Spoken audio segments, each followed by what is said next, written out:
bumper, clear up. Outside bumper, barely.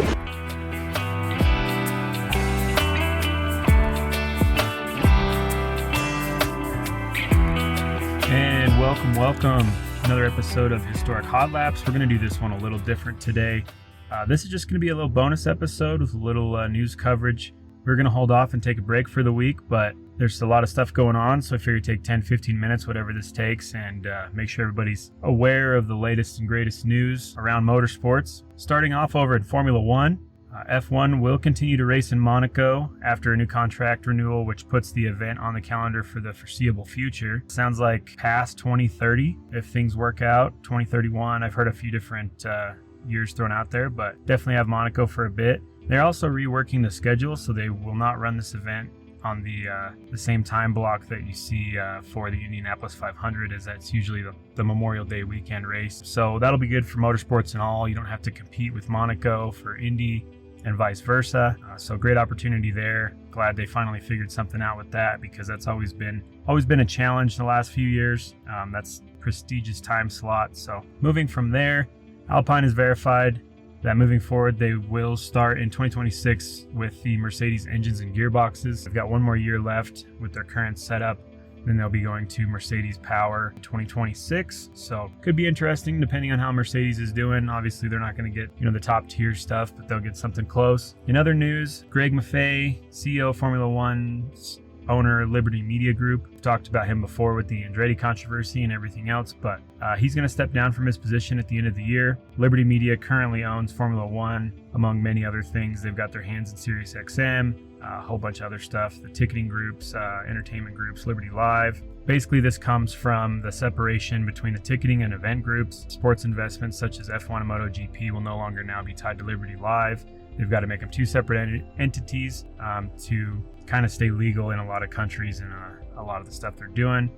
He's been the CEO of Liberty Media since 2006, but his contract is due to expire at the end of this year, and with the reconstructing of everything and the restructure, he's decided that he's not going to extend his deal or try for a new deal, and he will remain involved as a senior advisor with Chairman John Malone taking over the CEO duties on an interim basis.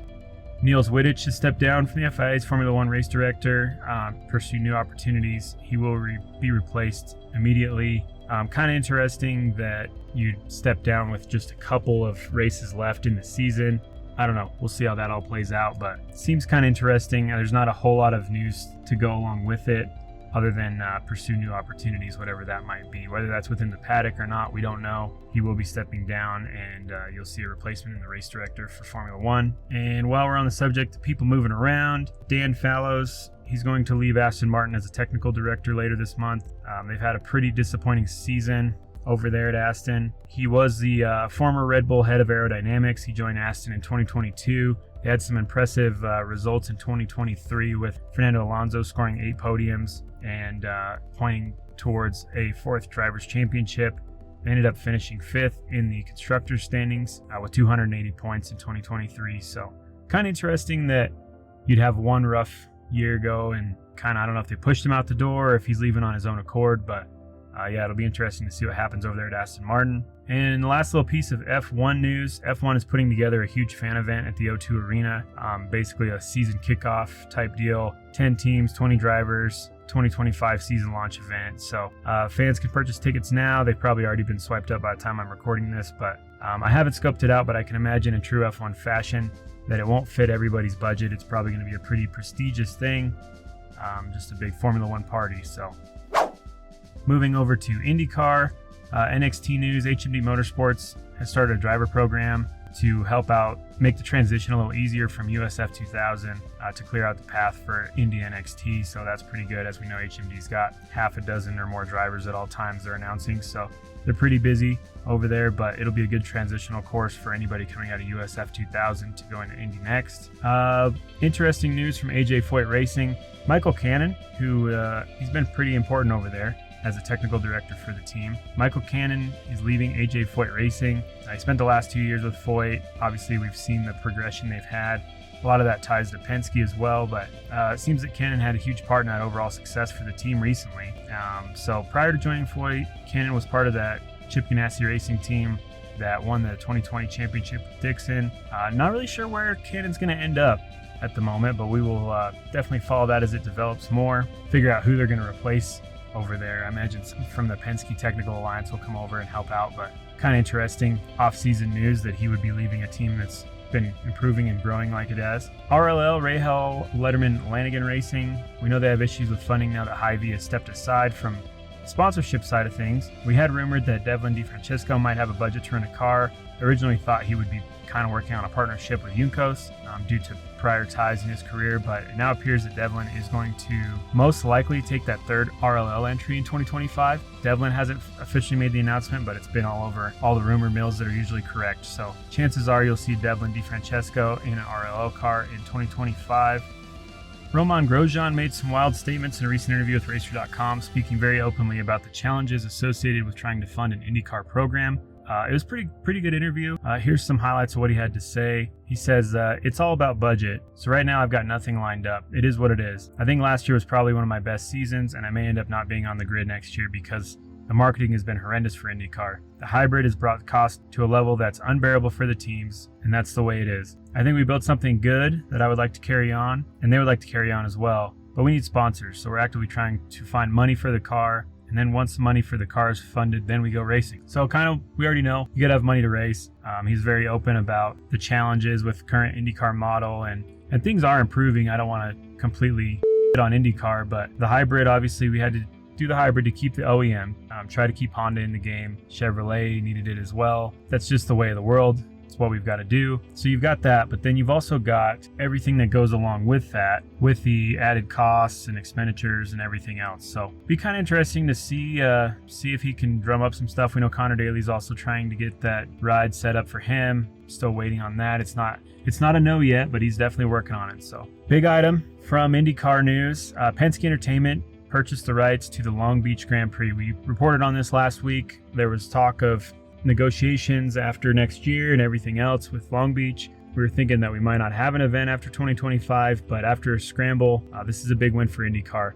We know NASCAR and F1 have been knocking on the door trying to get rights to this event. Obviously NASCAR and the Long Beach setup would be horrendous. It'd be Chicago all over. You'd see cars at 40 miles an hour in turns. It'd be like watching a Sunday parade. F1 would have a little bit better, but they'd have to get rid of some of the hairpins and everything else. So that track is set up for IndyCar. It needs to stay in IndyCar. And last year Jerry Forsyth bought the majority shares. He's a businessman. He makes money. I'm sure it was hard to turn down whatever F1 was trying to bring him, but Penske brought him what he wanted for it and saved it from being lost in the city. Now Penske Entertainment has the rights just in time for the 50th anniversary next year. It's a great win for IndyCar, very exciting for the sport, just awesome to see overall. So a very, very good move by the captain and his team to keep Long Beach as prestigious as it is. All right, from there, let's move over to NASCAR news. Craftsman Truck Series released 2025 schedule. Most of these events will be on Fox Sports 1, FS1, but there will be 3 races on mainstream Fox, which is exciting for the series. It's good exposure for those teams, those races, those drivers, all of it. So the 3 races getting the Fox broadcast are Homestead, Miami, March 21st, Michigan in June 7th, and the Lime Rock event, which will be interesting, on June 28th. So probably not the 3 I would have picked. Obviously Homestead's a good race.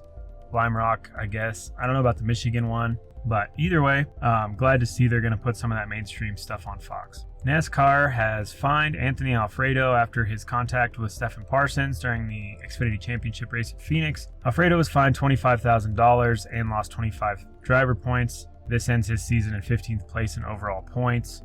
We've talked about it before, but $25,000 to a Truck Series driver is basically a year's salary. That's a lot of money. Kind of interesting how they played that out, but you get it, intentional contact. So NASCAR probably doing the right thing there, but the fine is pretty hefty. Moving over to Bowman Gray news for NASCAR. Obviously, we got the Clash coming up in 2025 at Bowman Gray. Bowman Gray is a great short track for modifieds, the way it's set up. It's got a little guardrail, very classic short track racing. But with NASCAR coming to town, safety items need to match the series requirements. NASCAR will install a new safer barrier and catch fence at the stadium. Supposedly the cost of this is money that's still available from the 2022 Pandemic Recovery Grant. that Winston-Salem received as part of the North Carolina Motorsports Relief Fund. So COVID's the gift that keeps on giving, I guess. We're getting a safer racetrack still from it. But yeah, it'll be good to see.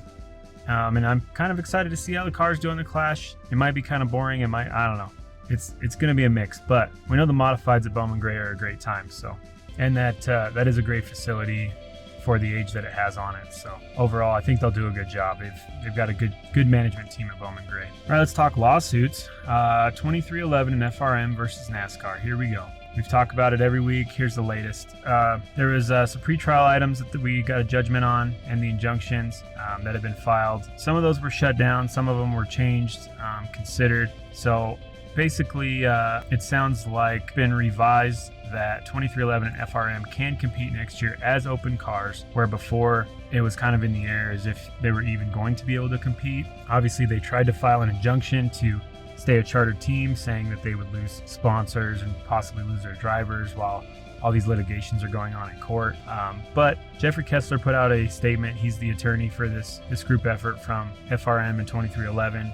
So here's what he had to say. We are pleased to announce that NASCAR has removed the anti-competitive release requirement in its open agreement, which will now allow 2311 and Front Row Motorsports to race as open teams in 2025. My clients will continue their appeal to the Fourth Circuit to issue an injunction so they can run as chartered teams, therefore avoiding irreparable harm. Both race teams are pleased that they will continue to be a participant in the sport that they love while fighting to make it fair and just for all. So we don't know what that leaves us for sponsors and driver contract situations where they're not going to be running as chartered, but that's more legal talk than we need to try to pretend we understand on this podcast. Either way, it's nice seeing something come together, even if it is as open teams. And that wraps up what we've got to talk about for NASCAR. Let's move over to IMSA. IMSA, interestingly enough, we know Chip Ganassi's kind of bowed out on their IMSA program. Well, that has left the door open for Meyer Shank to come in with their alliance from Chip Ganassi Racing. Now that they've got that technical alliance in IndyCar to share driver profiles. And Meyer Shank Racing has made some strategic picks for their endurance program in IMSA this year. For the races that don't interfere with the regular IndyCar season, you will see Felix Rosenqvist and Scott Dixon joining Tom Blomqvist and Colin Braun in that number 60 Acura. But it gets better. You've also got Alex Palou. He will join the number 93 Acura with Van der Zonte and Yaloli. So really, Meyer Shank's got it figured out as far as a great setup of drivers for the endurance races, and it'll be exciting to see. And it'll really be a bond between those teams, right? So that'll help out as well with this new technical alliance. Another interesting piece of news in IMSA, Pietro Fittipaldi, who we were thinking might be considering another go at IndyCar and RLL again this year. That seat's been kind of left laying open. We talked about that earlier this episode, but Pietro has joined Pratt Miller Motorsports for a sports car effort in 2025. He will be running the 2025 season in the LMP2 class. Safe to assume that we won't see him in any remaining IndyCar seats for the year. Now, that being said, Pratt Miller Motorsports has played with the idea of doing an Indy 500 entry. This would be a perfect crossover if that was the case, having an experienced driver in IndyCar who's ran the 500. We'll see come May. I don't think there's going to be enough cars to have that many entries, but maybe a 2026 running or something else. So we'll see what Pratt Miller Motorsports does there. All right, miscellaneous stuff. Cap off this episode real quick. Something exciting we get to mention is that two-time NASCAR champion Mr. Kyle Busch will partner with Flow Sports and run a Lucas Oil midget car in the 2025 Chili Bowl Nationals. Super excited to see that. Prior to that, Kyle will run some laps in the USAC National Midget events in Bakersfield on November 26th and in Ventura at the Ventura Raceway on November 30th. Kyle Busch in a midget is awesome to see. I don't really care what anyone says about it. I think it's going to be great. He's aggressive. He's going to have a good time, and I'm all for it. If we could see Kyle Larson also at the Chili Bowl and see the Battle of the Kyles, that would be super cool to see. Yeah, I don't know. I don't have much more to say about it other than I'm excited. Let's talk about a wild day at the NHRA Pomona event. A small aircraft made a crash landing in the motorhome lot during the event on Sunday's championship event.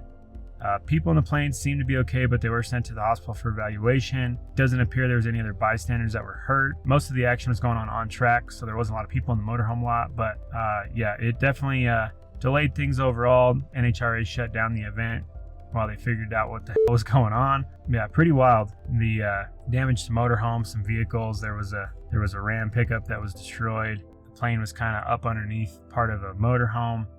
Just a wild thing. I'm sure as more comes out, it'll be interesting to know the details on all of that. So the only other thing I want to talk about, and let's finalize this episode, cap it off with some exciting news and some congratulatory stuff.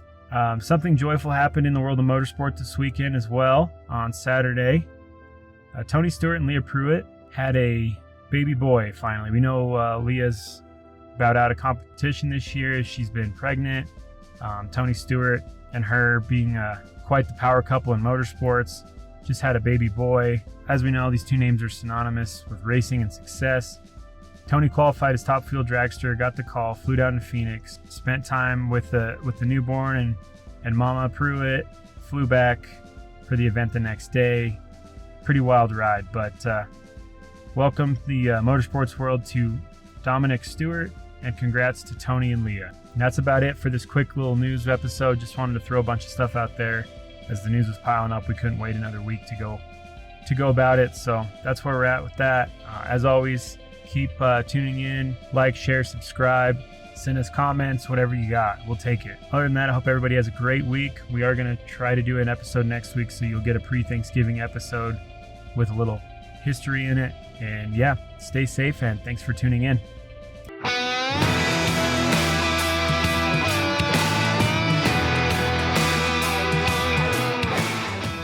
Thank you for sharing your time with us. If you enjoyed today's episode, make sure to subscribe and leave us a review wherever you listen to your podcasts. Don't forget to follow us at Historic Hot Laps on X and all your other social platforms for the latest updates and sneak peeks into upcoming episodes. You can reach out to us directly at historichotlaps@gmail.com. Send us your feedback, questions, comments, opinions, and additional subject matter you'd like us to cover. Thanks for tuning in.